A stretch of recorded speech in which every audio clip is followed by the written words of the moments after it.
we started, one second.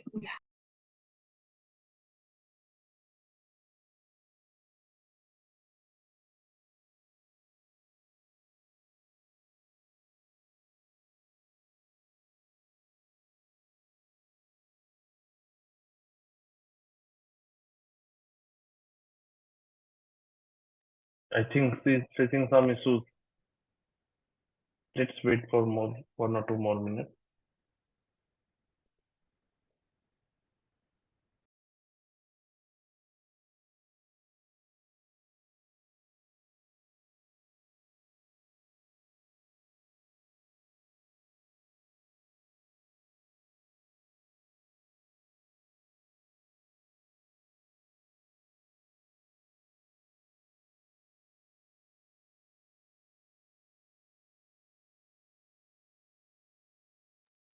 Sorry, it seems some network issue. My Zoom got log out. I don't know how. And No issue, Tejas, no issue. You yeah, can continue, yeah, Tanvi. sure.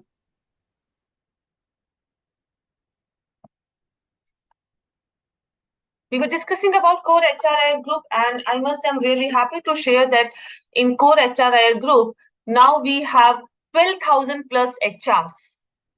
Right? They are from Fortune 500 organizations. They are CHRO, HR leaders, HR minds across all geographical national and international. So core HRIR group, as I say that this is for HR from HR. So the main purpose of this group to knowledge sharing, because HR field is also very fast evolving, right? Like every day, new things, new challenges are coming. So we need a platform where we can discuss and we can share our knowledge. So this is core HRIR group. This is a group for the good networking. This is the group to know all HR leaders in the in this era, in this world. And I'm really happy to share that core HRIR group, we are certification partner with HRCI to give more empowerment to the HRs. Let's meet with the leadership team. Let's meet brains behind this group. 1 second, I don't know how to remove that bar. So I'll explain here only. So Mr. Veer, who is Senior Professional in Human Resource. Bhanu Pratap Singh, Lead Digital, Senior Professional in Human Resource. Kirti Rawat, she is the Lead Events. She is also Senior Professional in Project Delivery. Kashish Verma, Lead Engagement for this group, Senior Professional in Human Resources. Praveen Sherawat, I believe you must know Praveen also. So HR Transformation Leader. Jyoti Sharma, Lead Rewards, Senior Professional in Human Resource. Anu Agarwal, Lead Events, Senior Professional in Human Resource. Swarna Sudha Selvaraj, Lead Strategy, Talent Development Head, Europe, UK, and Ireland. Kamal Pathania, Chapter Lead APAC, Head of Implementation, Change Management, and Transformation. So these are the leadership team for core HRIR group. As we say that the leaders, the HR, they are from the Fortune 500 companies, from the international and national geography. So these are the few names of that organizations. So what we have done so far to reach here, that today we are the 12,000 plus HRs in our group. There are lots of things which we are doing gradually. Let's share the journey with all of you. Okay, so in 2017, we started our Chai Buddy series, where we discuss the HR trends. We discuss about the new topics with all you young minds, with all of you, like AI, HR, analytics, statutory compliances, talent development, career advancement transitions, etc. In 2018, we started our Learning Weekend series to collaborate and learn together from all of your experiences, your knowledge, your innovations, and challenges which you face in day-to-day life. To give recognition to the HR fraternity, to recognize their efforts, to recognize their time, what they contribute to this field, we have our Shining HR Award. This is also a platform which provides you more options, opportunities for your career. I'm repeating, in 2019, we collaborated with CHROiR. And I'm really proud to say that in 2020, we launched our APAC chapter in Singapore. So there's a one more question also, that why we need to join CHROiR group. So again, I'll say, for networking, for knowledging, for ideas, for get solutions of your day-to-day challenges, right? And for the career opportunities also, you should join CHROiR group. They are the few glimpses of our Chai Buddy series. These are the few glimpses of our HR think tanks. We can see a great leaders in this pic. This is a shining HR award. Mega HR conclaves.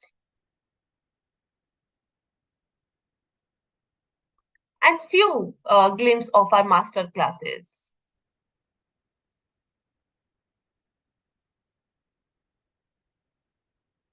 I must say that we have a good presence in social media, and I would like to add here, please do not hesitate to put your learning, your experience from this masterclass on the social media, and please do not forget to hashtag CHROiR group. What we have ahead for all of you, what's our more vision and mission to enhance. So yes, we would like to introduce our chapters across the globe. We would like to start podcast addressing HR challenges. Job boards to help garner job opportunities across the globe for HR professionals. Increase member base across the country.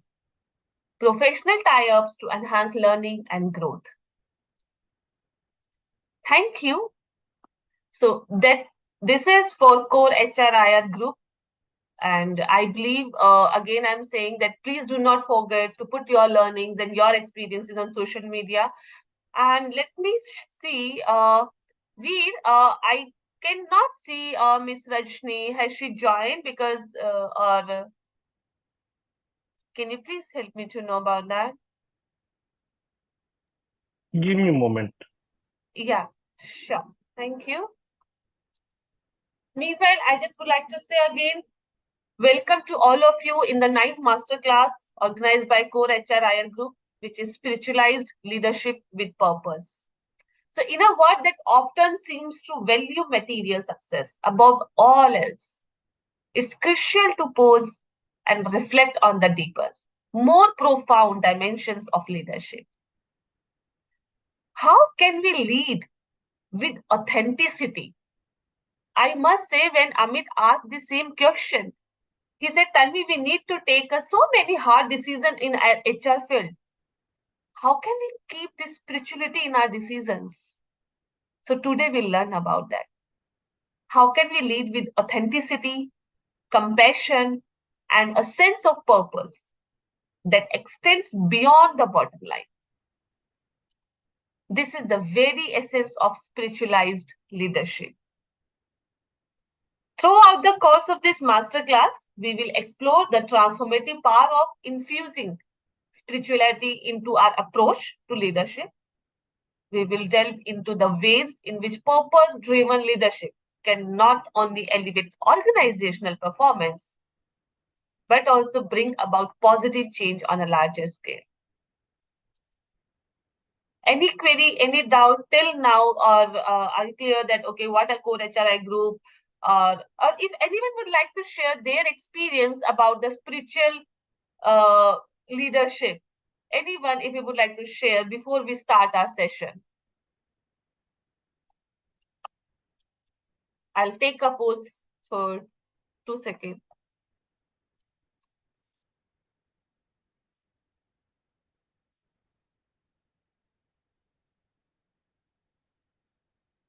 Amit just turned on the video. It seems that Amit would like to say anything. Amit, would you like to say anything?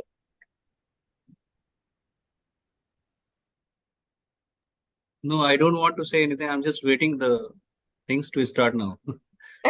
Sure, we are also waiting. So actually, there's some technical reasons that so Rashmi was not able to join. So I'm just checking with Veer that Yeah, so Tanvi, she has solved that problem and she's joining in 2 minutes. She's, Oh, just that's the problem has sorted out. okay. Thank you so much. So let's Rajni join, but before her joining, I would like to give a brief intro about Rajni. Uh, so Rajni, who is Rajni? She is the thoughts architect at Your Soul Soup, and she has done her leadership certification from Harvard Square, USA. She is Six Sigma Belt certified, MSc, B.Ed. She is the content head operations at IHT Technology. She's a speaker, coach, global goodwill ambassador, and so on, so on, so on. Rajni Julka, she is an award-winning educator. She has 18 plus years of experience in education, sorry, including as a global ad tech content strategist. She is ex-L&D head, ex-principal, ex-HOD, and world's first thoughts architect under her 2019 venture, Your Soul Soup. I would like to add very proudly that she is the world's only first thought architect. She has keynoted 57 talks, keynotes, panel discussions in the previous 4 years at British Council, MS Talks, Boost India Foundation, and others. Her keynotes and workshops help high-performing young entrepreneurs, educational institutions, youth, educators, and organizations with profitable online business scale by removing mental blocks, by redesigning their thoughts, feelings, and work for greater satisfaction and success. She has been featured in Jagran Josh, DD News, Aapki Baat, Defense Journal, Almond Solution, and again so on.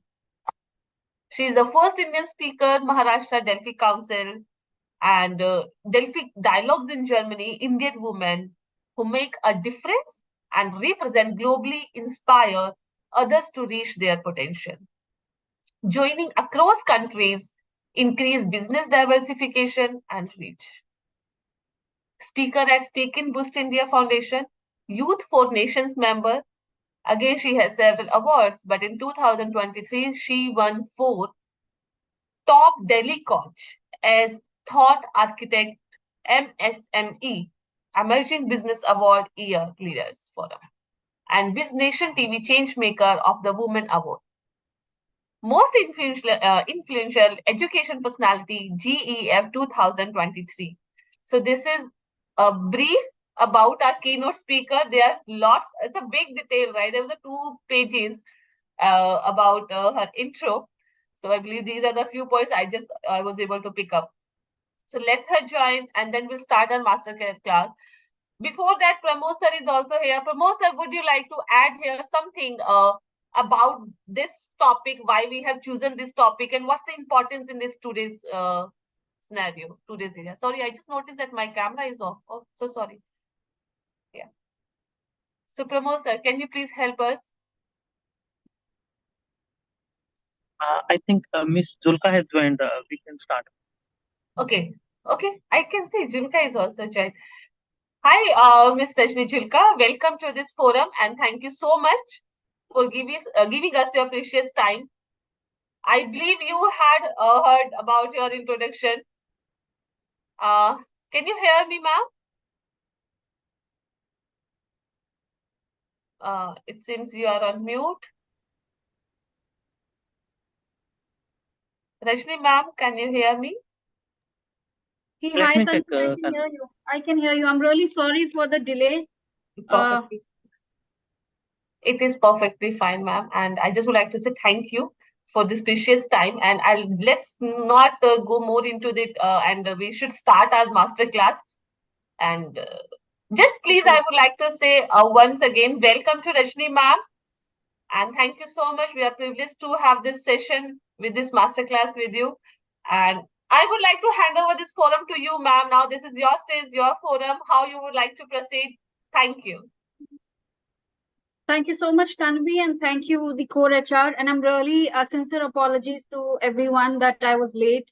I was for the another forum and then I left and it took me almost 1.5 hours driving down. So rushing back, though I was thinking that I will reach by 3 o'clock, but Delhi has a very foggy weather. And thank you. And again, I welcome all the HR professionals and the L&D heads from the different organizations. And it's my pleasure to have this masterclass with all of you and bring the insights which I carry in my life and working as a leader on various roles. So Tanvi, we will begin with the few questions we had to begin with, and then the flow of the masterclass will be that I know we all are professionals, we are seniors, we have come from different areas and expertise, but it's always good that we create the curiosity and have a two-way of communication to make the masterclass more interactive. So I thought that we'll start with something on an understanding of what we understand with a spiritual leadership in one keyword, if you can put down in the chat. So I may ask certain ways of these, and there's one small activity where that's the way. And I hope you have gone through the case study. So one keyword to all the participants over here, that what is spiritual leadership as per your thought process? Because I hope once the masterclass goes, there'll be slight shift in the focus and understanding as well.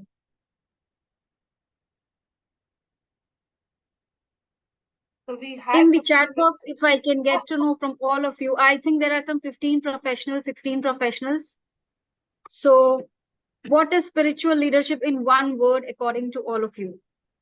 What do you think? Because we know about servant leadership, we know about thought leadership, but we are talking about spiritualized leadership with a purpose.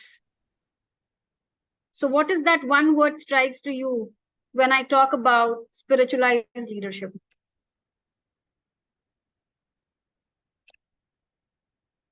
Self-mastery, awesome. That's from Vikram. Okay. We not following the ritualistic approach. That is nice. Tanvi says empathy, emotional intelligence, anything else? Traits of good attitude and values by Mr. Pramod Tripathi. Hello, sir. We are well connected. Vikram, mindfulness. Okay, so when we talk in the corporates, basically we all start focusing on these big words, buzzwords of mindfulness. We talk about wellness, we talk about mind, body, soul, we talk about attitude, we talk about, of course, soul, mind, body, everything we talk about. But in very simple words, if we talk about a place or a person who can influence, a person who can motivate, or a person who can guide, in the most simple word, and how he will guide and how he will motivate or how he will listen to the inner self is the program oriented aspect by a leader. But actually the spiritual leadership is a position from where either you can silently influence or motivate, or you can make on job, when you do a on job hand holding of your team members, how do you influence, motivate, and guide time to time on the various projects or the processes or the outcome based approach.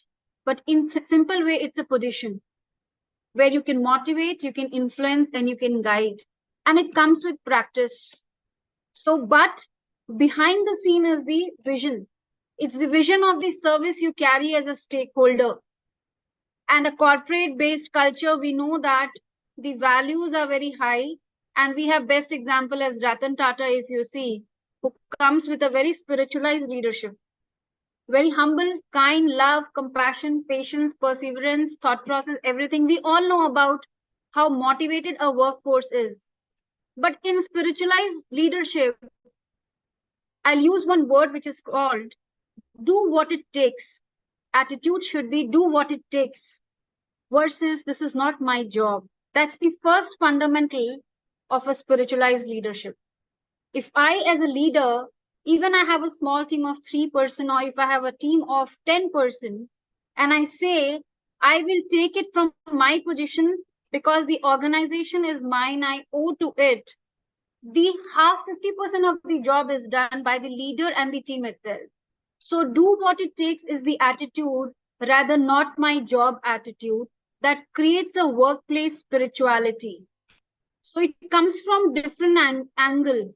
It comes from, I would say, team management, but before that, it comes with a self-management attitude, and it's your personal spirit. So I call it as personal spirit.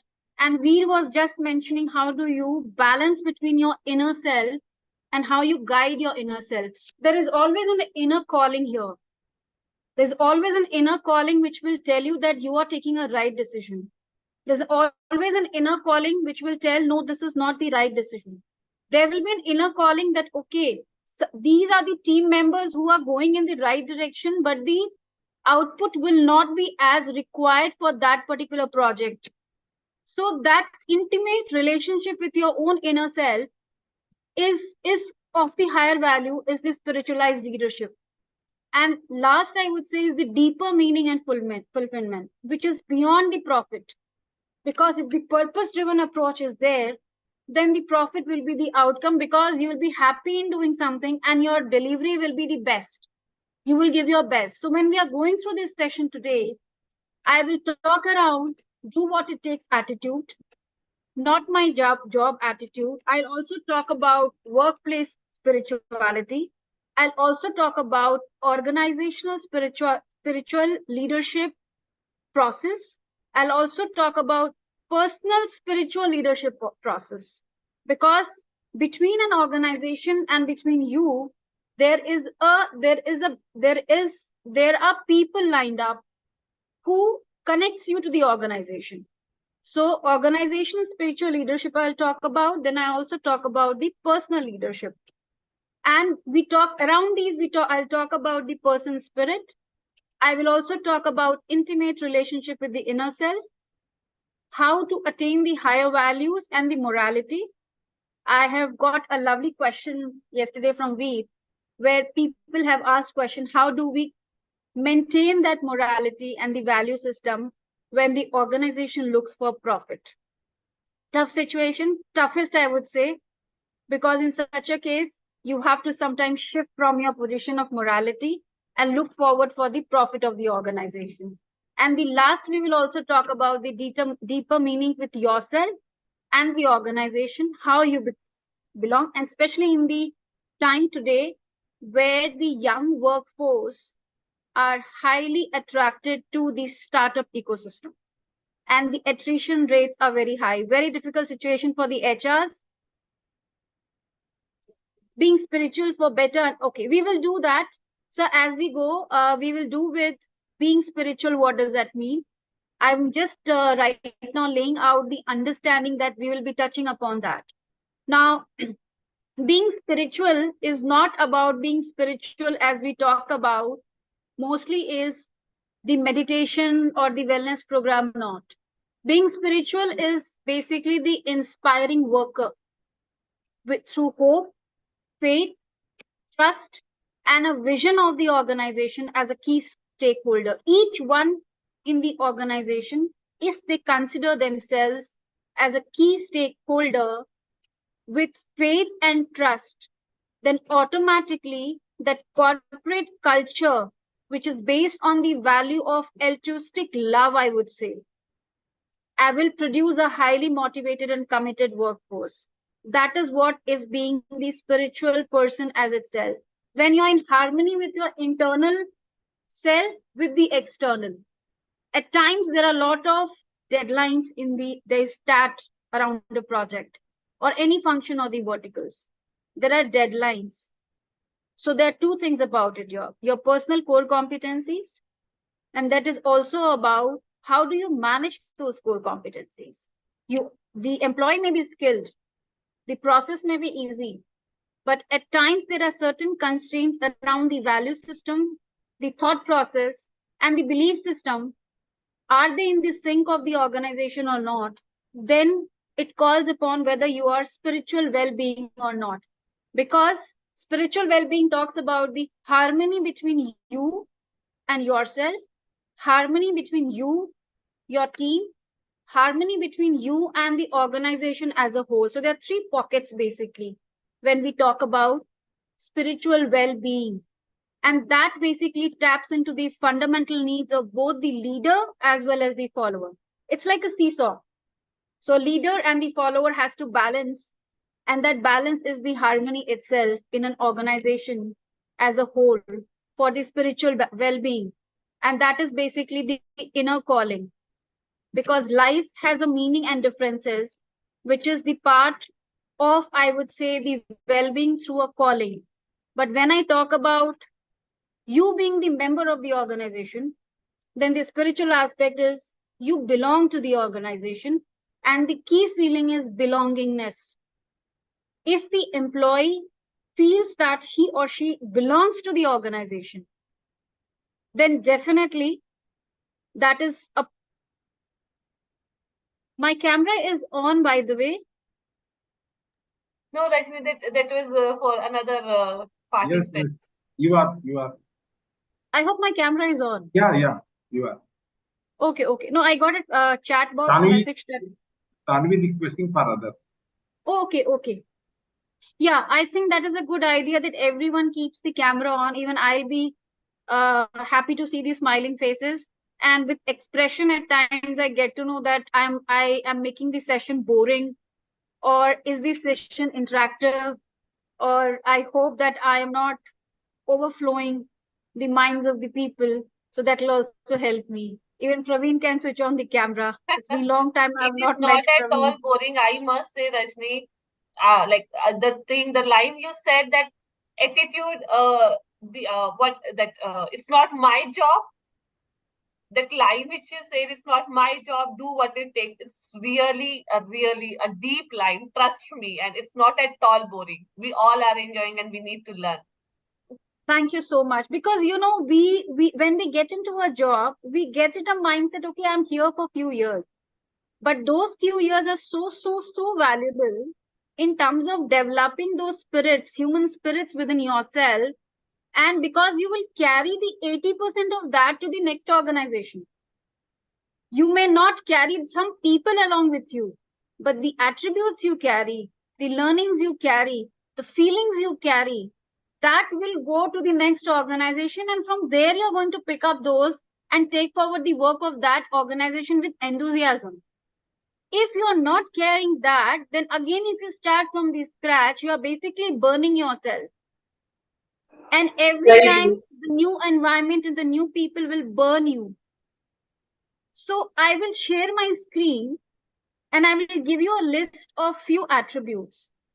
You will have to pick up few of them and list it out in your chat box, that out of these, which are the core you would like to, or you are implementing, or you are having these when the workforce is around or during the organization.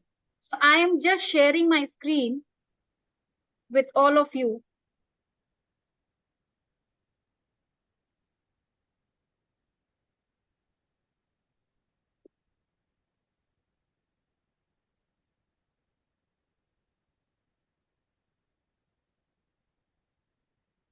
Okay, is the screen visible? Yes.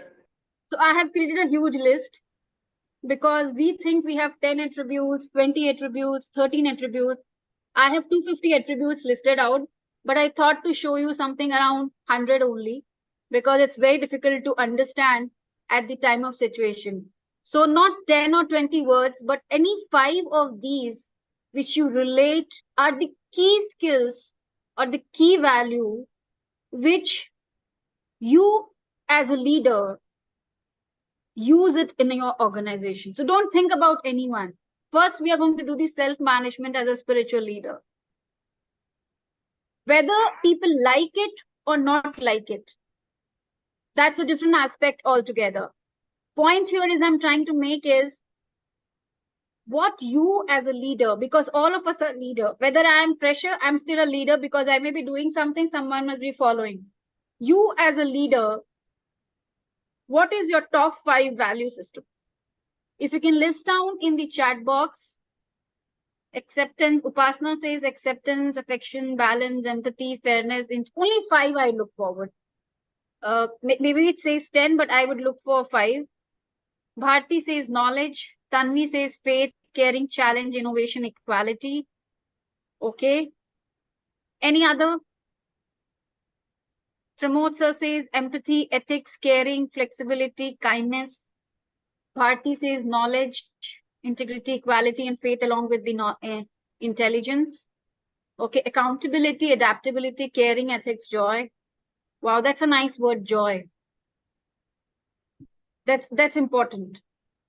Rajiv says accountability, authenticity, empathy, integrity, knowledge, equality. Okay, so so it means that you all have these 5 values which you know are your strength. Now, I want you to choose one out of that 5, only one, and very consciously you have to choose which is the best out of these values which you use often and you think is the strongest in your organizational and team development. Again, I'm repeating the question. Out of these 5, since you have written your 5 strengths, values, out of these 5, which is the one topmost and the strongest which you feel is you have been using or important for your own and organizational development? One, only one. If you can start putting in your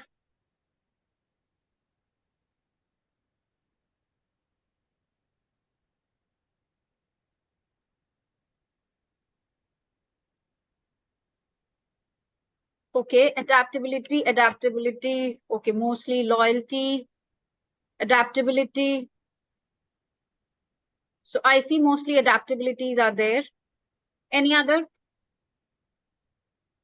Voice not coming. My voice is not coming. It's audible, Rajni. You're audible.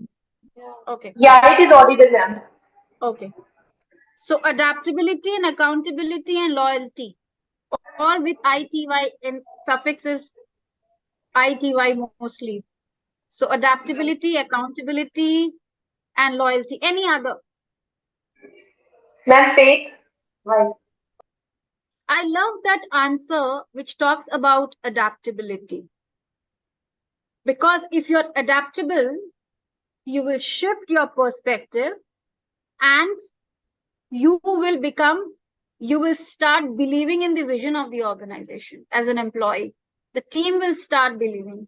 Adaptability is basically branches all your value system. You will start trusting, you will start developing the faith, you will start changing in the understanding and the behavior, you will shift your perspective. So adaptability is basically the flexibility based on the time, based on the I would say situation, and based on the need of the hour or of the organization. But adaptability also says that your roots, your purpose and the vision towards the organization remains the same. That should not be shifted. Without uprooting it or without shifting it, you have to be flexible. Flexible with your people, your team members, flexibility, especially with the young workforce, especially because the number of the young workforce is higher when the frontline managers comes in picture. They come from an outside world, which is very happening, where everything can be changed or they get immediately on hands-on. So adaptability is a very key. We'll come to this discussion further. My second question on this activity is the screen visible? Yes, Now, yes, one ma'am. core value. So we are with the third question, that one core value which you picked up, which was in some cases adaptability or loyalty or flexibility. Can you create one sentence out of it which is around the vision of your organization? That one core value which you shortlisted out of the 5, create one sentence around the vision of your organization. So like, for example, those who picked up loyalty, create one sentence out of it around the vision of your organization.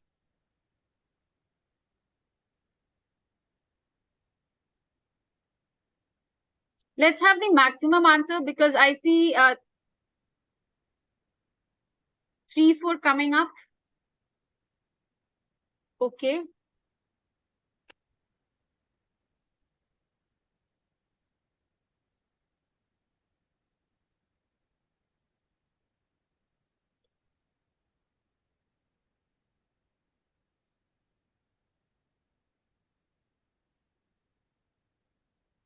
It's a full screen only.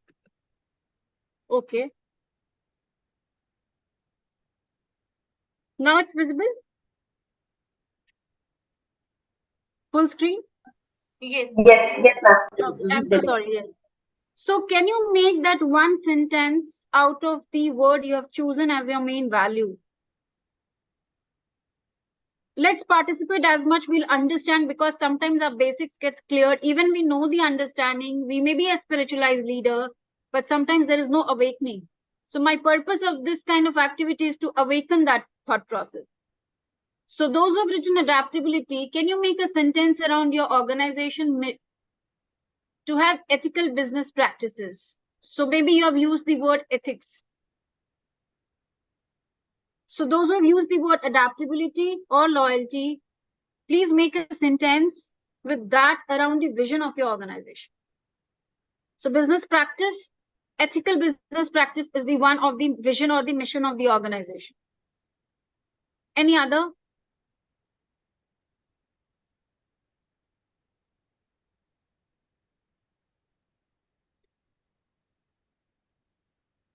Adaptable to changing demands of the customers in the healthcare space, accountable to deliver innovative products. Okay. Empathy, by this ability, we understand and share the feelings of another to overcome any hindrance and make the workplace more harmonious. Okay. So if you see the answers which we have got is for different departments. One area talks about the creativity and innovation because we may be working in that space. So my onus lies towards the creativity and innovation and delivering the product in the best way. So that means my feeling, which is love towards the organization or towards the product, and my accountability lies there. I can adapt the situation based on the requirements, agility to the business people mindset. That's beautiful actually, to adapt based on the other's mindset. Otherwise, it's the most toughest job to do. Loyalty makes the bond stronger. So the vision of the organization is togetherness when we talk about the bond stronger. And social responsibility, beautiful, because we'll come later on the session about the CSR also, and creating an integrity around as the core of every endeavor. That's great. Now, your professional harmony, ethics helps employees to understand the culture of the organization. Beautiful. Now, whatever value you carry within the organization is not carried when you step inside your office. That means those values are part of you.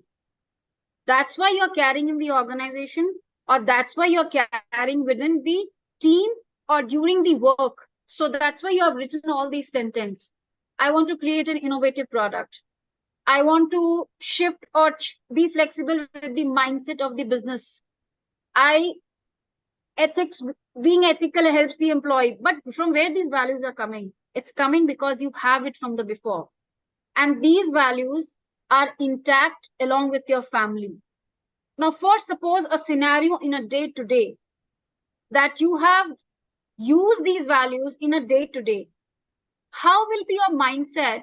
And when you go back to your family, because we talk about spiritual well-being, then we talk about the work balance, life balance also. Spiritual well-being is not only about your own well-being, it's also about the well-being around you, your work, and the life balance also. So when you carry these values of the home, you will also give the support to your family and create the harmonious atmosphere there as well. Now, when you go home back, suppose what you've written today in the chat box, about you will do these with these values. Now you go back home. Okay. Can you share the same kind of value at the home? Because I'll tell you why. The kind of the values or the spiritual well-being we carry is an electromagnetic field around us in the form of the energies. I'm a big advocate of the energies. So if I have been ethical today, I'll do something proper at the home.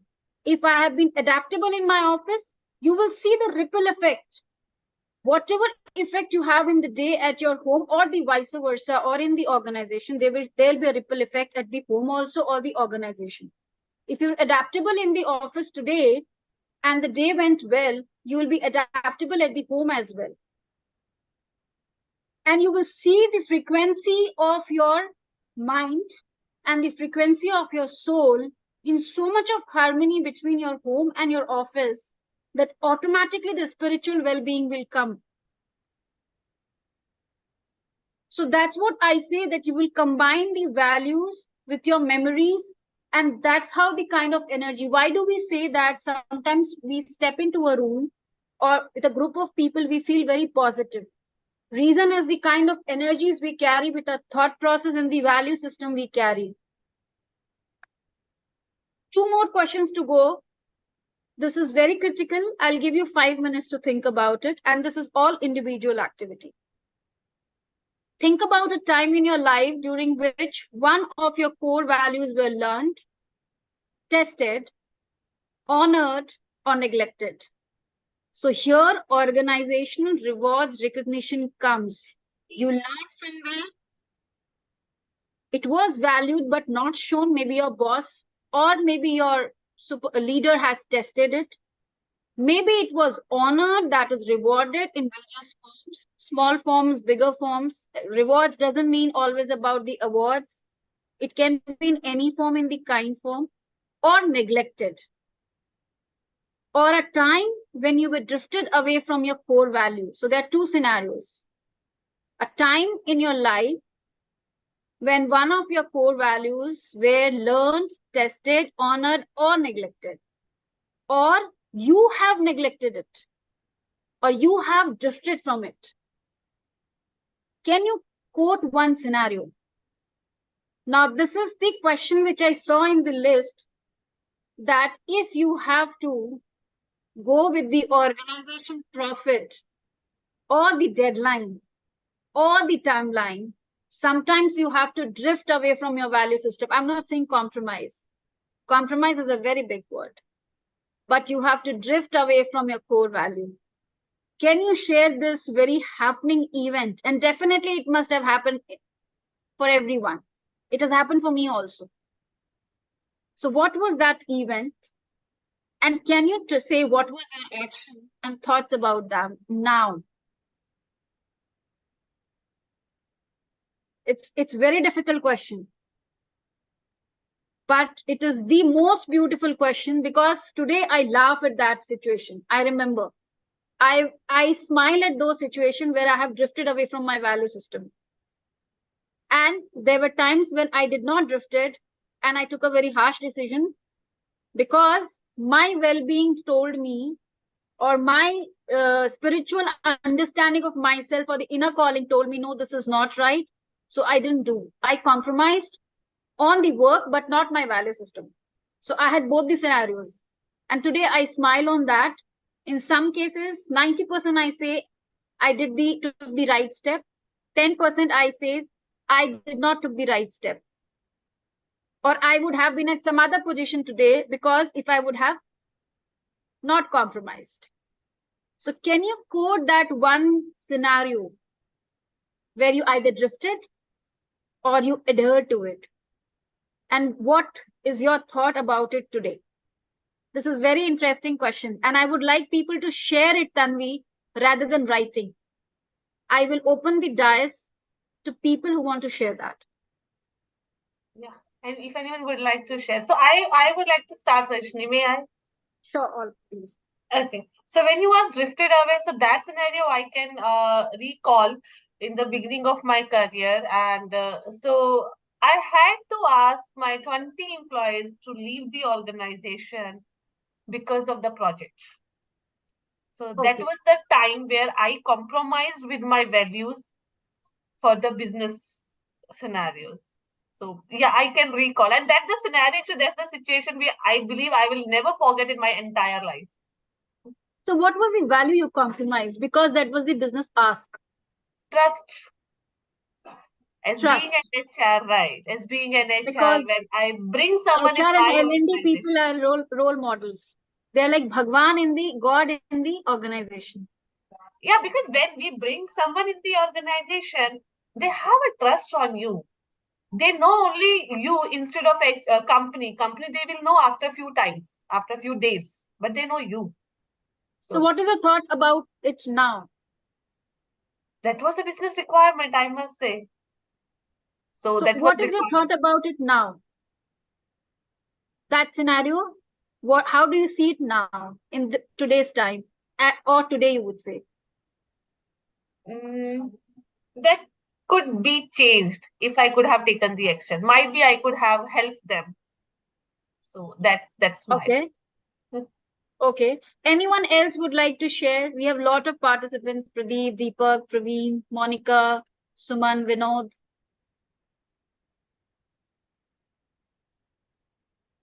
Pramod sir, would you like to share anything? You were smiling. So definitely, I know you have some stories around. Ma'am, there are so many instances, but I'm not able to share over here. No, Some without constraint. naming or anything general, anything general. Upasna would like to share. She's raising her hand. That's nice. Upasna, we can see your face as well.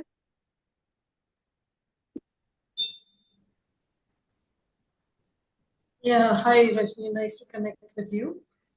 Likewise. I'm a person who's very meaning driven, you know, and I was with this organization for a really long time and was, you know, was finding meaning in what I was doing, and that is what I was driving people also. Can you But be a little louder, Upasna? And at one time, I wanted to move on from the organization, and because I saw a disconnect myself. But then there were people who were exiting, and I was doing retention interview for those people. So I had this thing going on in me, you know, then when I am not finding meaning in what I am doing, and I'm sort of doing the retention interview for these people and telling them that, you know, they must stay back or they must join the organization. So that kind of felt a little conflicting because I wasn't finding meaning in being with the organization. And here I was, on the contrary, asking people to stay back and trying to give them reasons why they must stay back. And so in my heart, I was laughing that why am I doing this while I'm kind of moving on. And later on, people did tell me when I moved on that, you know, you moved on, but you made us stay back. So why did this happen? So that sometimes I think, and that really makes me laugh at times. So how do you feel about that decision now, or that scenario now? I mean, my decision was okay personally for me to move on, but for the people, I think I was just trying to do justice to the organization that if I'm leaving, I shouldn't be spreading a negative word to the people and encourage them also to leave on. But then I'm still not able to justify that why did I let those people kind of, because people still tell me, "Aap chale gaye," and you know, you made us stay back over there. But I was only looking at the interests of the organization. So lovely, Upasna, and this is beautiful example actually, where you work for the organization and with yourself at the same time. That's called, in spiritual leadership, that's called synchronicity. And synchronicity is that you are working for the organization without compromising the need of the organization, ensuring that your movement did not brought a very, I would say, a drift. Otherwise, if the manager leaves, there is a huge void and there is a huge drift.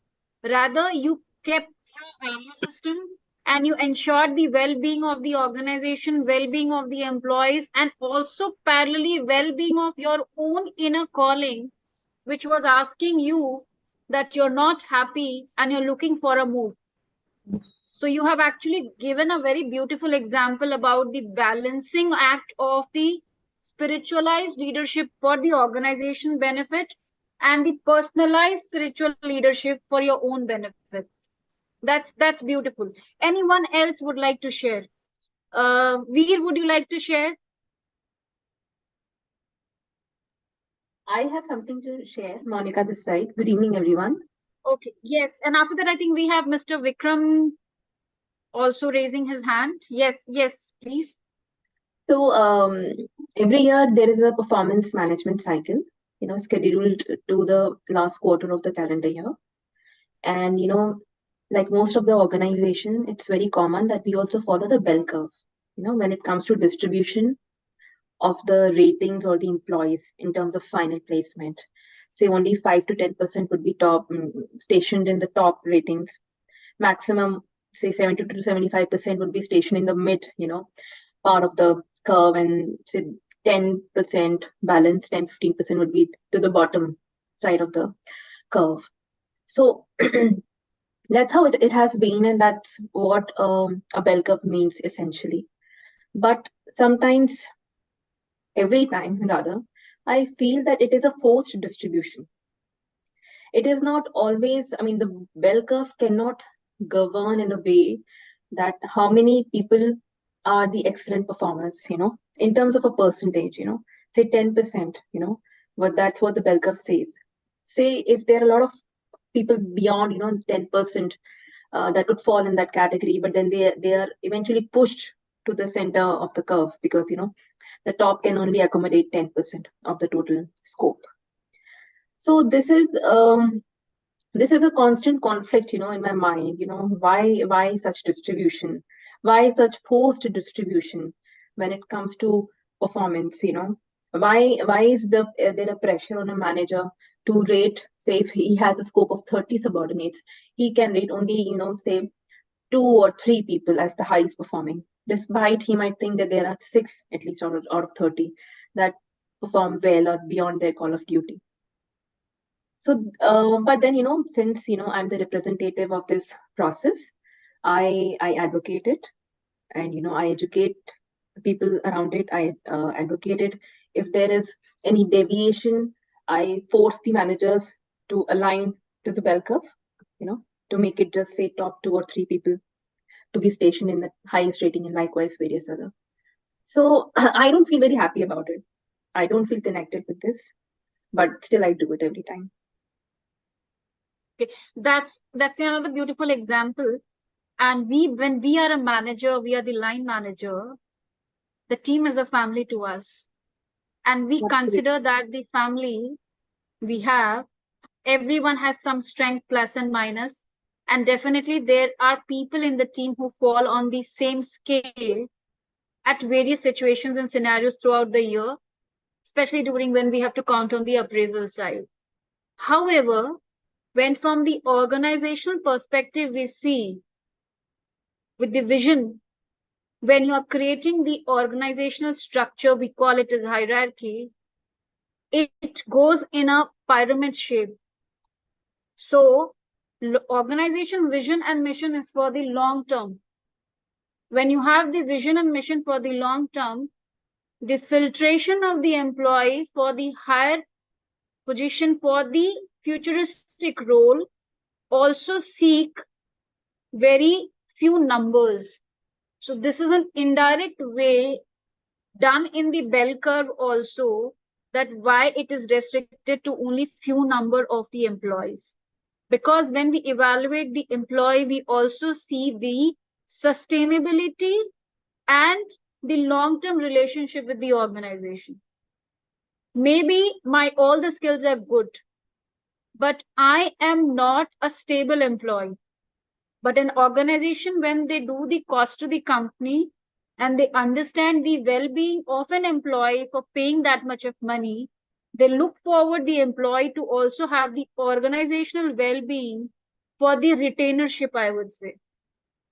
This is one of the very important reason in the bell curve that they have given very flexible number of why these numbers are only required, or why to choose only 2 to 3 upasana. So again, it comes the well-being of the organization, but as a manager, because we are the family head, the team itself is a family, our own personal inner calling, जिसको हिंदी में कहते हैं गवारा नहीं होता है, doesn't allow us to keep the other employees aside or don't give them that scale enough. So here is again the balancing act between the organization benefit and the employee benefits. That's how. We'll move to Vikram also. Vikram has been raising his hand. Yes, Mr. Vikram Kalenapur, yes. Thank you so much for this opportunity to share. So I have, a situation which is in two parts. Part one, when we got acquired. Part two, when we acquired. In the first part, I knew as the CHRO of the organization that I, along with the C class, would have to move away from the organization. And here I was convincing all my employees to stay back post acquisition and helping them get mapped, helping the high potentials and the high performers to be, rewarded a little differently. We do component mapping, so their mapping to be far more aggressive, in such that we didn't want to lose anybody. And with all humility, I would say that we didn't lose a single top player, or the ones that we wanted to ever written organization were there. At the same time, I knew very well when I was having those conversations that I will not be staying in this organization for the next month plus.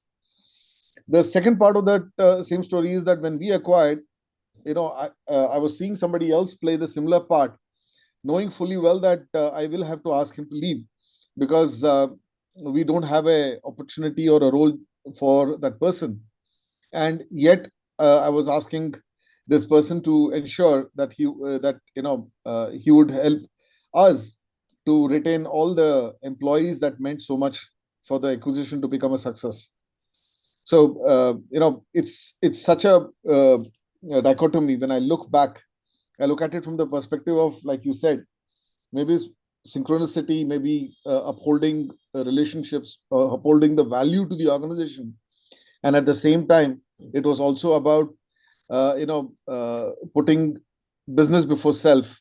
It was about ensuring that when you have built an organization, you are, till the last breath, you ensure that that organization retained and remained much before after you. So I think even when I look back in both the instances, I've been acquired thrice. I have acquired 4 organizations. So given that kind of a environment, when you look back in life, you realize that the time that you spend in the organization, if you make that really rich customer and employee experience, then the rest doesn't matter. Absolutely, that's the beauty, and you summarize it so well. So in spiritualized leadership, I also emphasize one thing which we all know, which you actually summarized as power of now. What is required now may not exist in the future, or what is required now, possible as it may exist in future also. So it's great.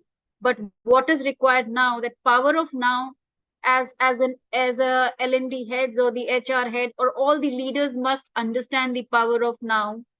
Maintaining the harmony and the well-being between the organization and self and the employees is very critical. The decisions makings are not easy, but when we join an organization vision, mission is very, very important, and we have to align ourselves along with that. So thank you for sharing that, Vikram. Anyone else? Now the 5th question. We will have 2 more. We discussed about that one core value. Loved beautiful examples from Upasna, Tanvi, Vikram, and other people. Now, if you have to rate that value today on a scale of 1 to 5, where does it fall? When you say you have to rate, means how much you're honoring that value today in today's time, because we may be 10 years experience, 15 years experience. I see some of them are 30 experience, much elder to us, 25 years. But where do you rate that today?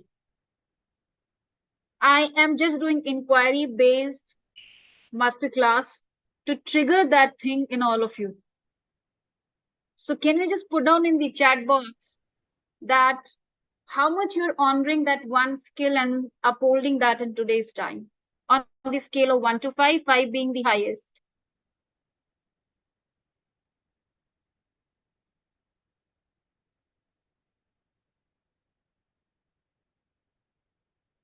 So trust 5, okay. Meaning still at 4.5, 4 and 5 are good scores. Empathy 4. Anyone else? Monica says empathy 4. Okay. Giriraj says ethics 5. Wow, that's lovely. Accountability says 4. Okay. So most of us, what we are following and honoring, we are keeping, we says ethics 5 at the scale of 4 and 5, 5 being the highest. And that's basically very important, because what we feel and we follow, if we don't adhere to it or keep it for the longer run, then there is a shaky atmosphere in the organization, because we as the leaders are being followed by our team members. So in your well-being, it is also the time of that well-being is important. The time of the values are also important. How much you carry with yourself is also important. Now, coming to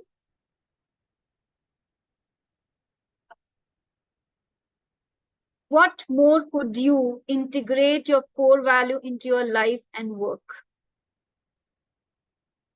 You spoke about 5 core values. You spoke about one top. Now, here is something you don't have, but you wish to have and integrate in your work and life both. I've shown you 100 core values in the beginning. We all must be having 15, 20, or 10 on our fingertips. What are the core values which we have never followed, but you think that can be a game changer and you can add into your life and work? What is that you can integrate?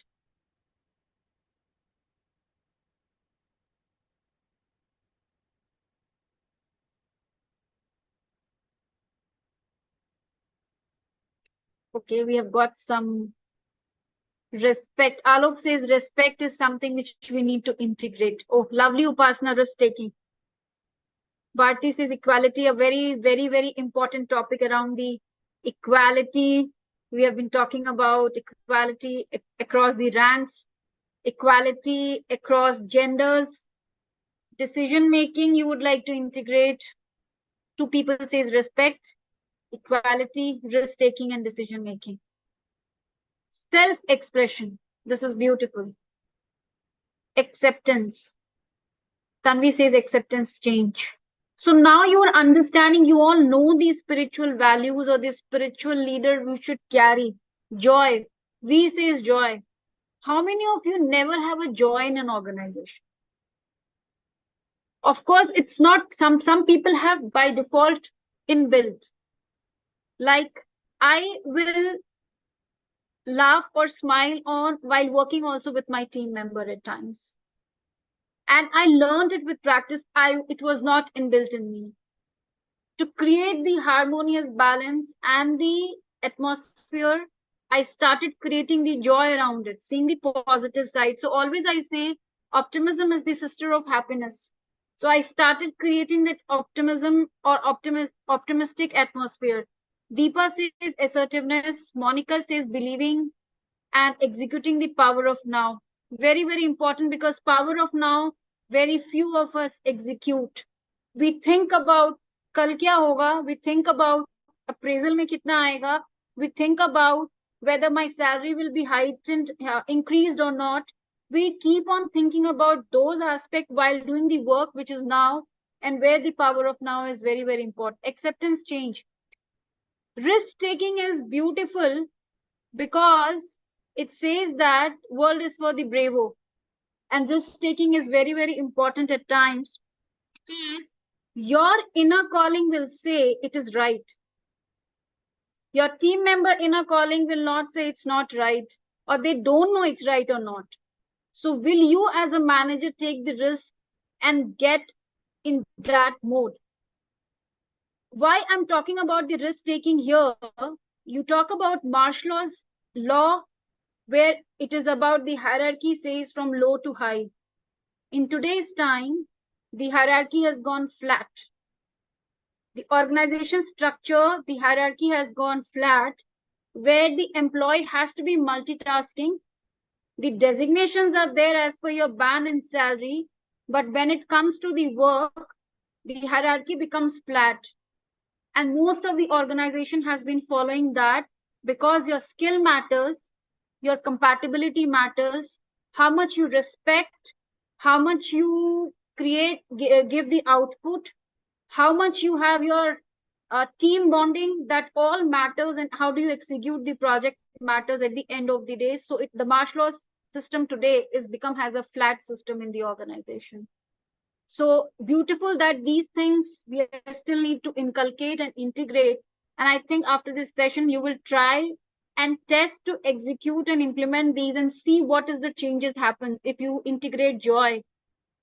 What is the shift in the mindset of your team members?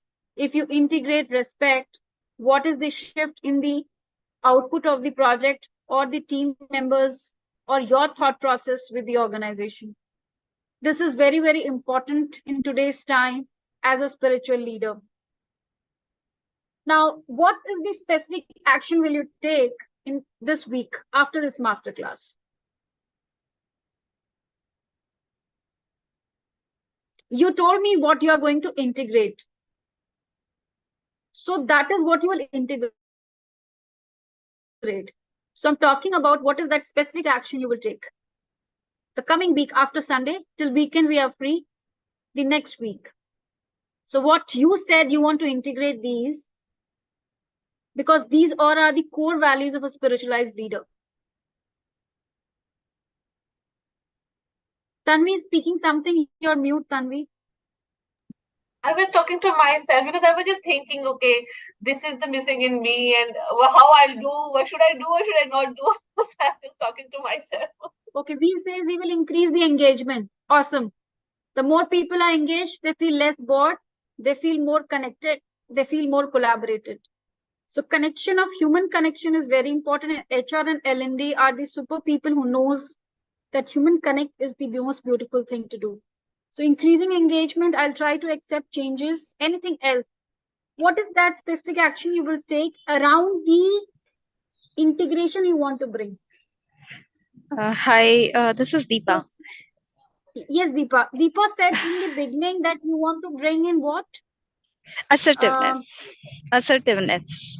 So so what is the specific action you will take around assertiveness? Okay, so I feel if I would like to be more assertive, then I should be transparent in my communication. So the clear and concise communication is something which I will aim at. Okay. Yeah.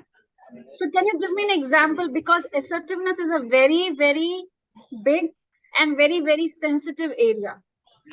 Sure. So I'm working with a sales organization. So I come across many situations wherein I have to say no to the business.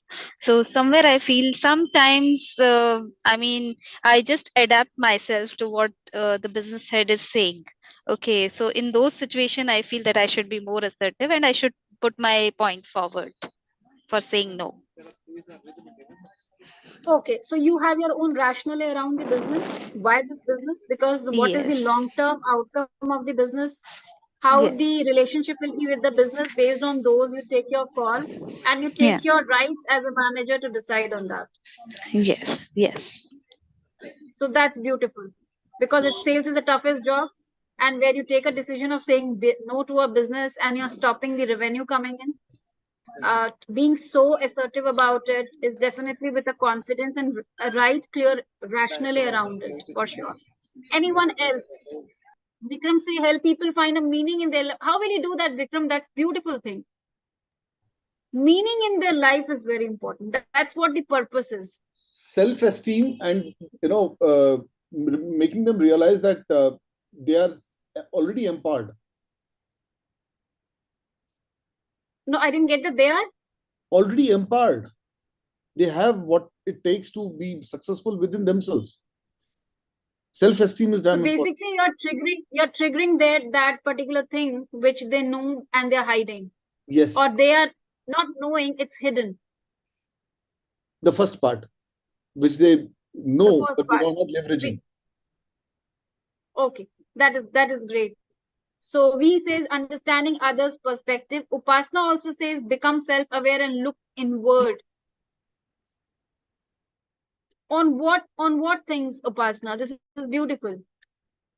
Self-aware and look inward. See, what you're talking today is basically I'm just like a child questioning you, and you're giving me answers which you were having or which you have but you have not implemented. And now, since you will be relating it during this session, you may start implementing.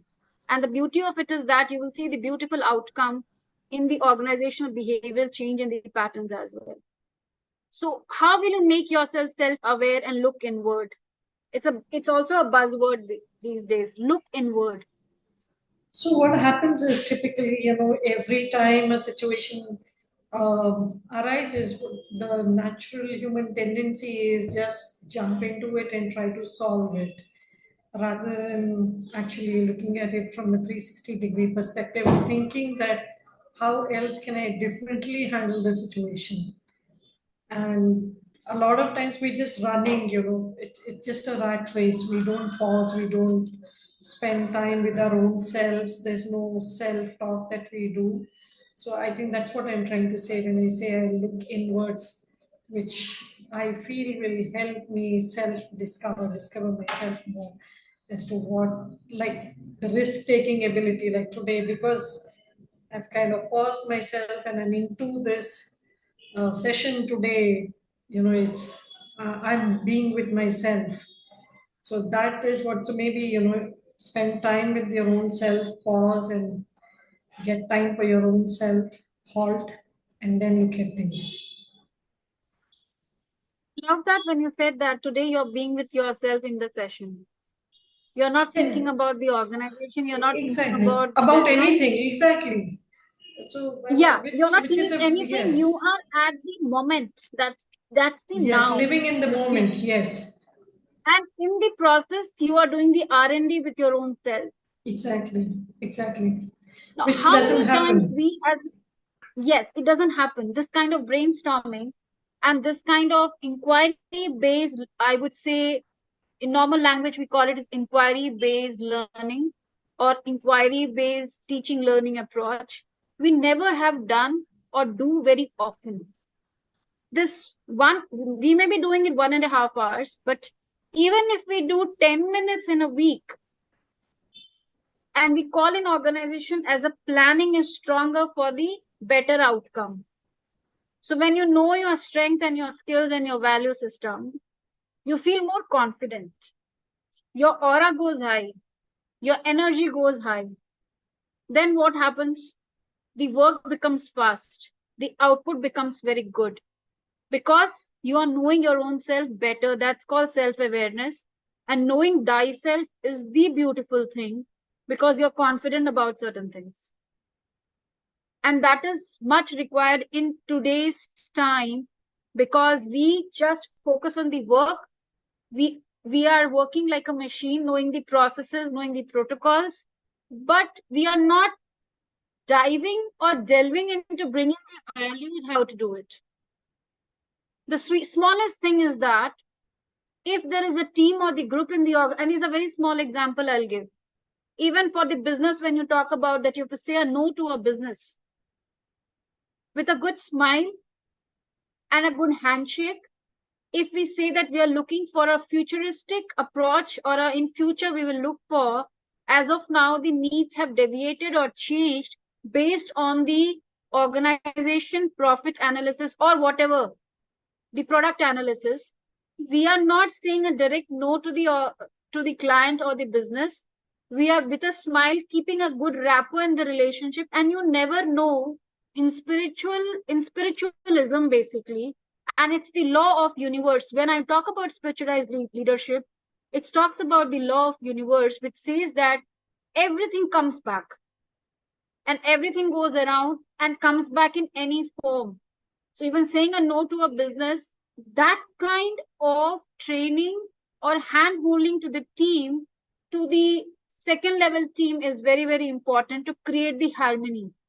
Why I'm bringing this example in spiritualized leadership is when the business comes in, the team gets scared of saying a no to a business.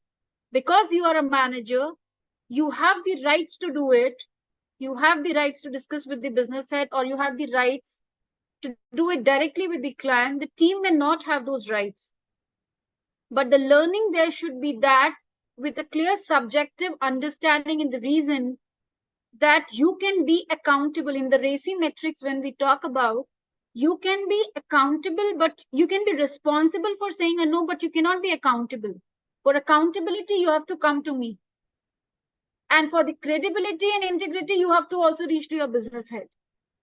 But an understanding of how to say a no brings all the value system of empathy, compassion, collaboration, well-being of your own self, well-being of the team, well-being of the organization also, because revenue is a part of it. So in that way, these are very essentials when we have to take a very strong decision in the well-being of both organization and self. But when we take the decision of the well-being of the both, the organization is at the top and I am at the below. This approach should always be there. And we need to inculcate that in the team to create a harmonious approach in the organization. So that is the small activity which I wanted to do. But what we discussed were all these where we spoke. We have discussed a lot of all of this. I see risk taking. We discussed. We spoke about respect. We spoke about responsibility. We spoke about joy. Because we all know kindness, humbleness, love, all these are part. We spoke about loyalty. It's an art to blend all these. It's an art to balance all this. We talk about equality. We also spoke about empathy. We spoke about empowerment. We also spoke about accountability, adaptability. But if you see, there are other things also. We also spoke about merit, where Upasana was that at times I have more than 2 members to be given a score of equal, but I'm restricted because of the bell curve, which we are using it. So we talk about the merit as well. But there are situations where we have to talk about mercy also. There are times where we have to talk about serenity. So what is serenity according to anyone? Anyone can share what is serenity in a leadership. It's the important part of spiritualism. We say the hills are serene. We say this particular place is serene. What is serenity in a leadership, spiritual leadership?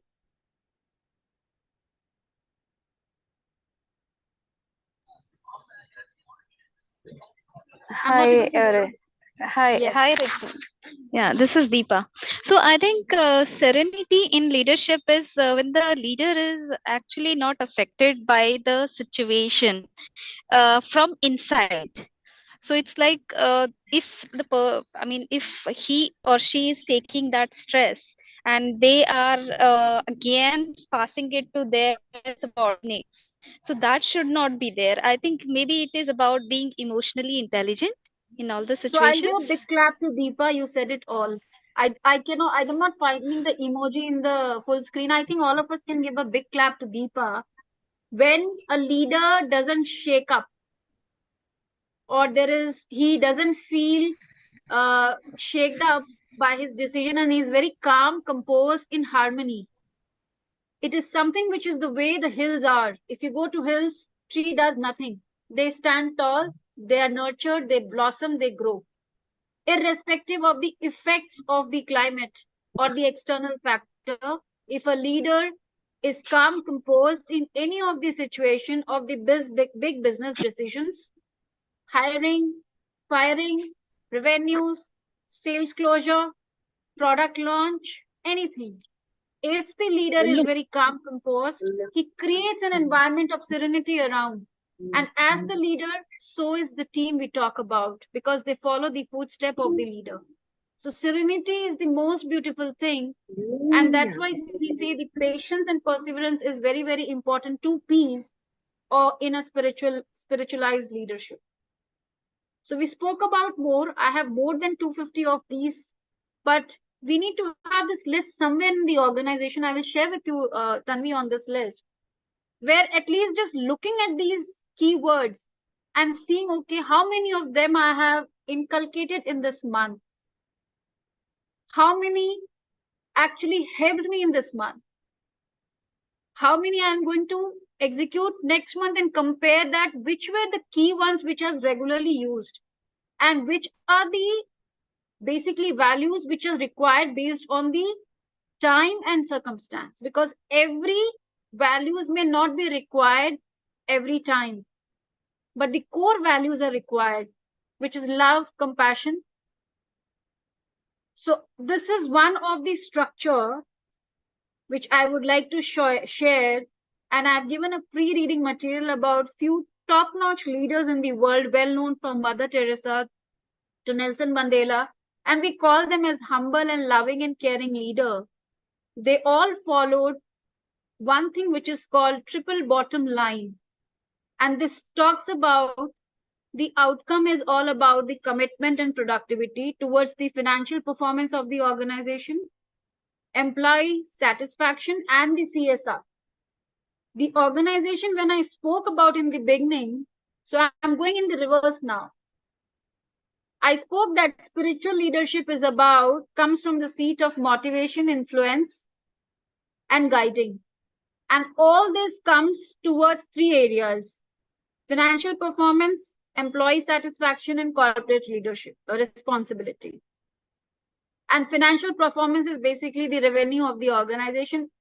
Uske liye, we have operations vertical, we have finance vertical, we have product vertical, we have business excellence vertical, and all are together working to have a better performed product or better performed results to have a higher financial performance. But who is doing it? Employees are doing it. So employee satisfaction is very, very important. And for the employee satisfaction and to inculcate these values, they need to be close to the society and community. That's why CSR, corporate responsibility, comes in picture. That you owe your nation, owe your society, because that's how you owe the business. Now, when you talk about the spiritual leadership, we spoke in the beginning about the hope. Hope and faith develops the vision. And that brings the inner calling, which in the beginning we spoke. And all are related to your FP, ELS, or CSR. And when your inner life is not into the spiritual realm, it's not balanced. And how will you balance is the altruistic love. That is, first love yourself. So there is two things which I talk about altruistic love. We talk about selfishness, because organization will be selfish for the financial performance. And the second word is selfless selfish. Selfless selfish is one word, and second is selfish. When the financial performance is there, organization will be selfish because we have to perform. We have to get the output, whether it is retention or firing, which Upasana gave a beautiful example. Right? You gave example that we have to remove employees because that's the need of the organization. But the love towards the employee still remains. Love towards the organization still remains. So at times you have to compromise or put the love in the back seat and keep the performance of the organization in the front seat. So we have to balance between both, which is called selfless selfish, loving our own self, where Upasana moved from the organization but retained the employee. So she was selfless selfish without harming the organization. She loved herself for her personal growth and moved. And second is the selfish, that she did not let the people go because the organization required it. So this is called organizational spiritual leadership model, which core drills down to the triple bottom line. That is the commitment, financial performance, employee life satisfaction, and corporate responsibility. Now, if I show you the personal spiritualized leadership model, you will see the model is the same. Then what is the difference? Can you figure out a difference in both the model? I'll show you the model for organization spiritual leadership. Have a look on this model. 2 minutes I'll give you. Go through it well. Then I will show you the personal. Can you tell me what is the difference in both?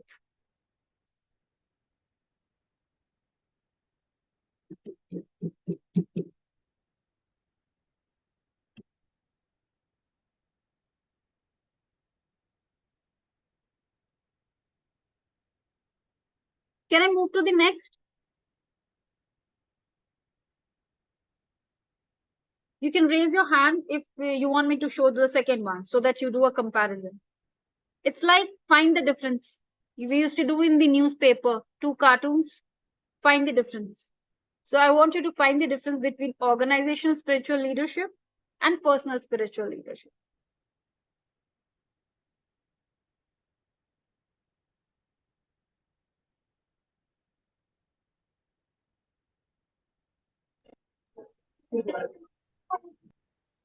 Okay, great. So I'm moving to your this.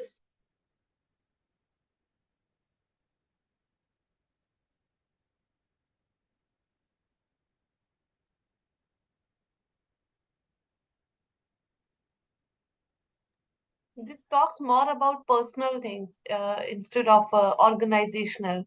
In a triple bottom line, right now it has been replaced the personal outcomes. So it's self that you word you selfish, right? So it's like for me, my well-being, psychological well-being, personal productivity, personal commitment. Where in the organization we need to keep balance in the both, but in the personal, there's no need for the balance for me. That's my Anyone else? I'm showing it again one. You got it right. We talk about triple bottom line. Okay, the out is the triple bottom line. And here, sorry.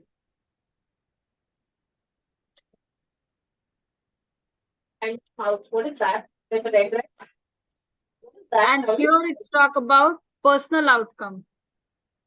There is no someone, I think, background. Keep yourself on mute, please. If you want to say, then you can keep unmute. No, if you want to speak, you can raise your hand or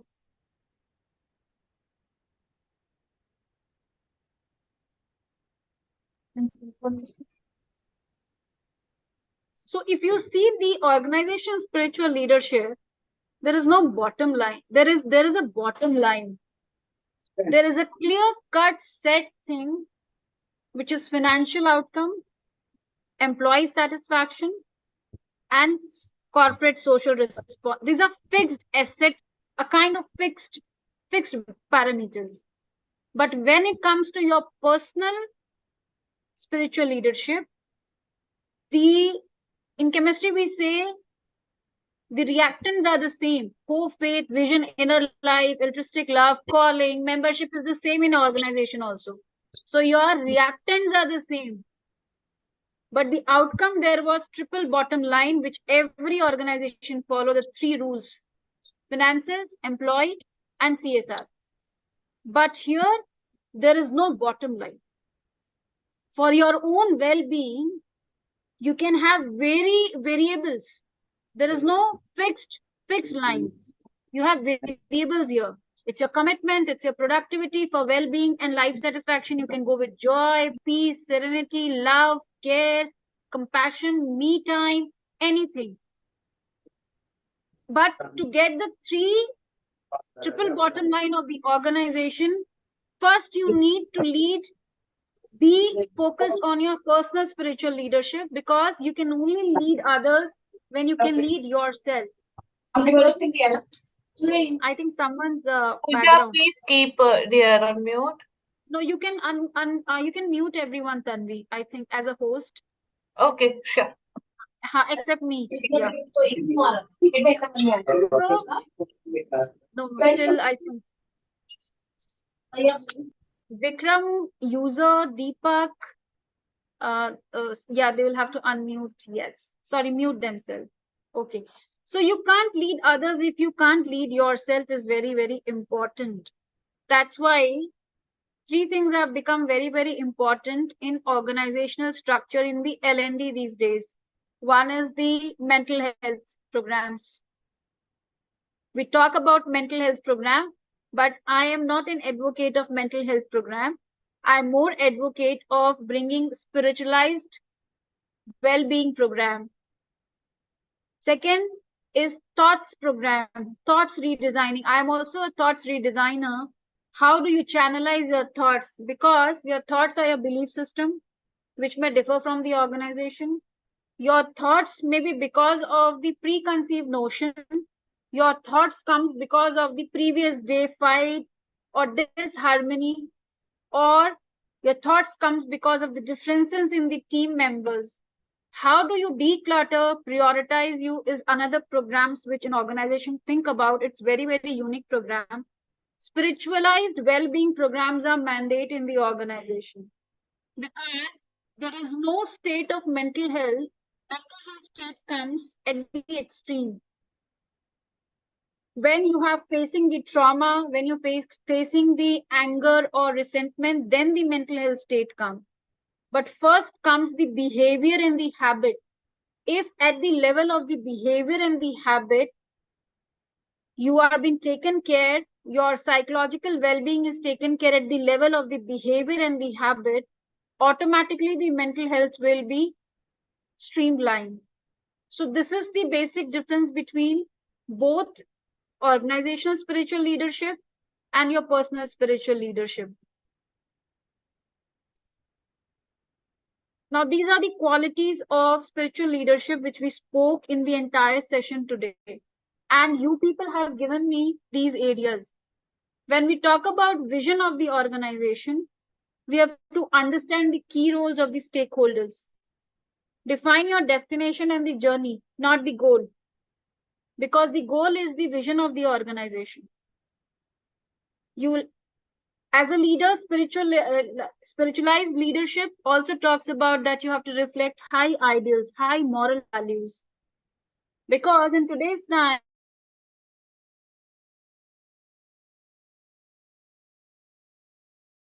spiritualized leader, the high ideals are very, very important. Encouraging the hope and faith is important. And standard of excellence. That's the vision part of the organization has to do. And as a leader, these things you will have to seep in your training. And of course, the altruistic love, which is at par from kindness to humbleness to gratitude to integrity, fun, excellence, work. And hope and faith can be only done with endurance. If you believe your team, we all know these. Do what it takes. So risk taking, stretching the goals, and rewards and excellence, we all know about it.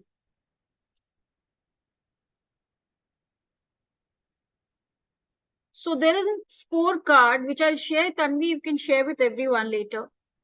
It's talk about cultivating one's inner life through mindfulness. Someone used the word mindfulness in the beginning in the chat when I spoke about what are the 5 top values you carry. You have one's inner life through mindfulness. Mindfulness is about mind, body, soul.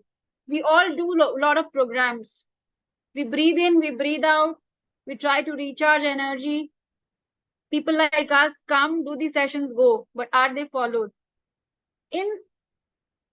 This is something which I follow with my team. In school times, we had a 0 period. And that 0 period says that 10 minutes you can do anything which you want. So we used to smile, talk, laugh, 5 minutes yoga, meditation. Organization, when you have the reporting time is 10 o'clock max, can we start having that 5 minutes of time for all the employees at one go because everyone is seated at their seat? To have a together 5 minutes breathing exercise as a mandate. Because the result of the breathing exercise enhances the spiritual aspect in you, where your mind, body, soul comes in the alignment. And when you are doing it with a regular practice, it becomes a discipline in your life, and your entire day for that 5 minutes will be highly productive.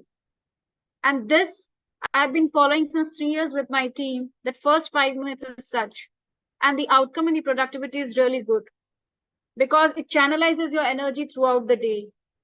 So can we start? Do you think that doing this will help?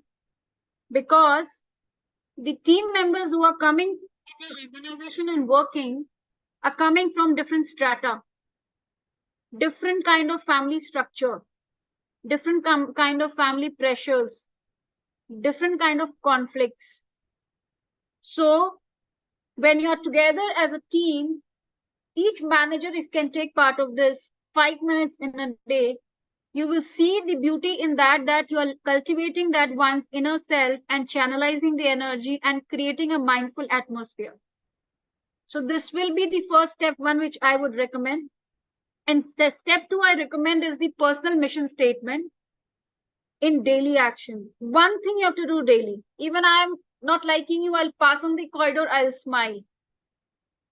I may have difference of opinion in the feedback given or the suggestion given, but I would say, okay, I think I did not thought about it in a positive affirmation, and I will think about it. So that bridges the gap between the team members or the manager or the team members and focus on the vision of the organization rather than personal conflict of interest. So there is a scorecard approach to this, which we call as Baldrige and Balanced Scorecard approach, and which takes to a performance excellence.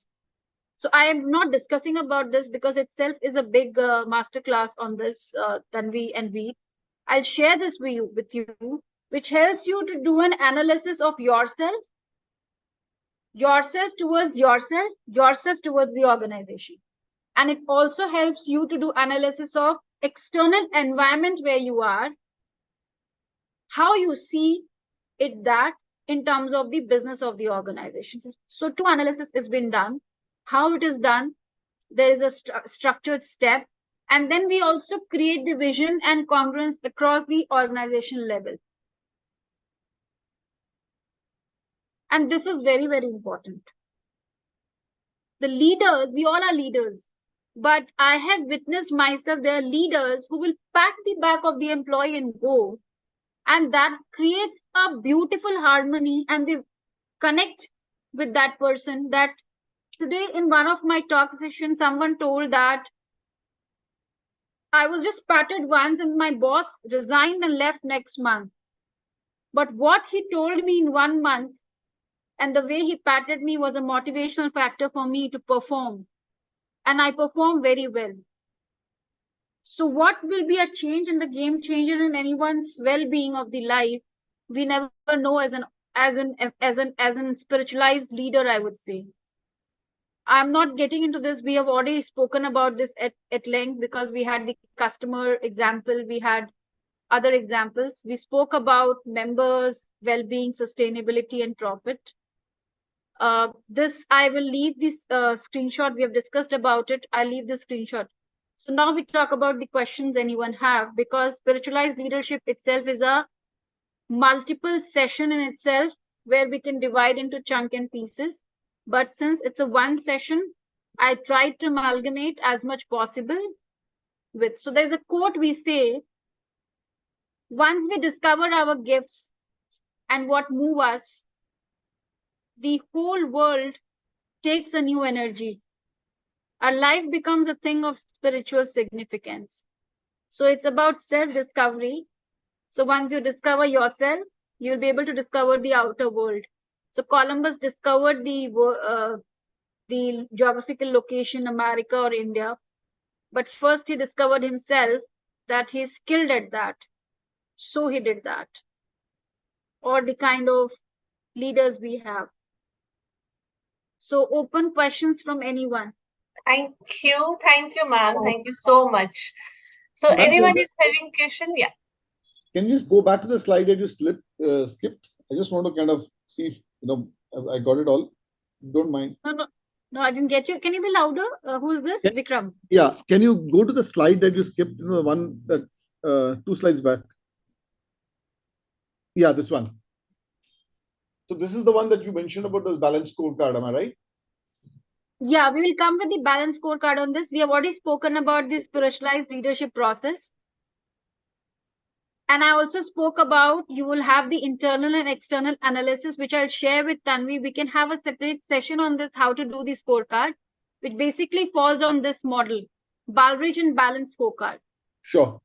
Thank you so much. Look forward to My that. pleasure. Yes. Any This questions is a we have? very vast topic, I must say, and everyone is so It's a excited. very vast Really. topic. Yeah. I cover it in 12 sessions and 18 sessions. Yeah. And I can see that everyone is so excited because this is a topic we never thought about in our daily life, right? As being a leader, we think so many things, but spirituality sometimes you miss that adaptability, acceptance. Like there's a list of words. So I really appreciate, ma'am. Really appreciate. I just would like to say that I have taken so many thoughts from today's session and it's really grateful. And I believe this is the same for everyone. And I really appreciate that how you summarize. So I want to express my deepest gratitude to each and every one of you for being a part of this incredible masterclass on this spiritualized leadership with purpose. And I want to extend my heartful thanks to you, ma'am. Your wisdom has been the cornerstone for this masterclass. Thank you so much. So, anyone would like to say any word, Mr. Pramod sir, if you would like to add something? Yes, yes. Good evening, ma'am. Good evening, Virji.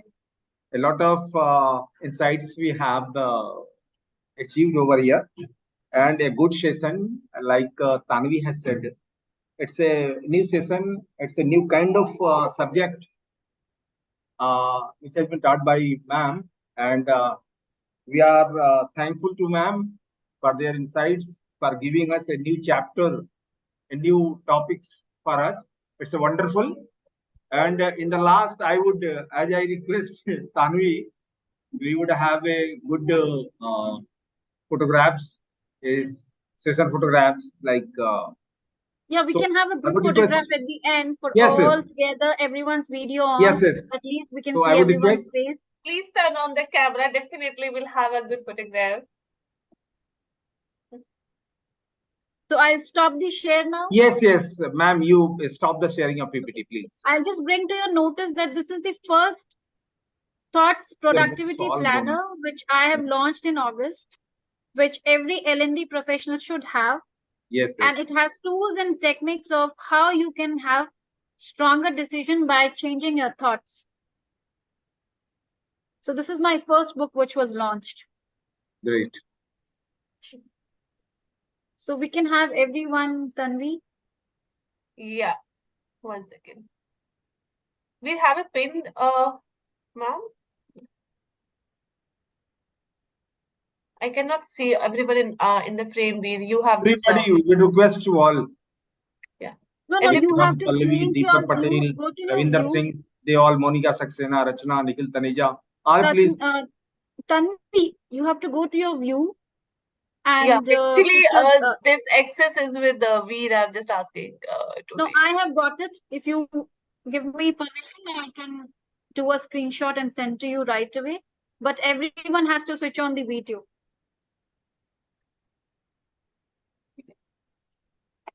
Nikhil Taneja, Vikram, Pallavi, Anant Rastogi ji. Ravinder Singh, Ruth Fatma, Sumitra, Prakshat Dixit. Please turn on the camera. We'll have a beautiful picture. Tanvi, I'm in the office. I can't put it. That's okay. No, Mr. Vikram, you have brought lovely example. Would like to see your face. For seconds, sir. For few seconds, you can. I just would like to say one thing. That's a song which is very nice, which I believe, right? That the line is "बातें बातें रह जाती है," right? सिर्फ यादें रह जाती है. So we should have a one picture. So might we will remember, recall someday, right? कि हमने एक session किया था. We were together. But Tanvi, you would agree with me that this is a one of a kind, unique session. You are not, going to have these kind of, session on these kind of sensitive topics. I must say yes. And I would like to say thanks to everyone. Memory at times And memory at times gives us such a beautiful smile that makes our day and sometimes someone's life also. So we can show our face and smile. Though I've taken one screenshot, but still I see, yeah, Deepa has got a beautiful face. Yeah, Nikhil, thank you so much. Thank you, ma'am. Thank you so much. Thank you, Virji. Thank you so much, All the Rashmi. teams who have given their time. Thank you, ma'am. Thank you, Thank you. Tanvi. Thank you. And we wish you all continued success on your leadership journey. Thank you. so much. Thank you. And wish you a very happy Diwali. So to I'll all send of the you. picture in the. Oh, same to you. Same to all. Wish you all a Thank very you, happy Rajni ji. Diwali and thank you for the patience and time together with me. This was a lovely session, ma'am, I must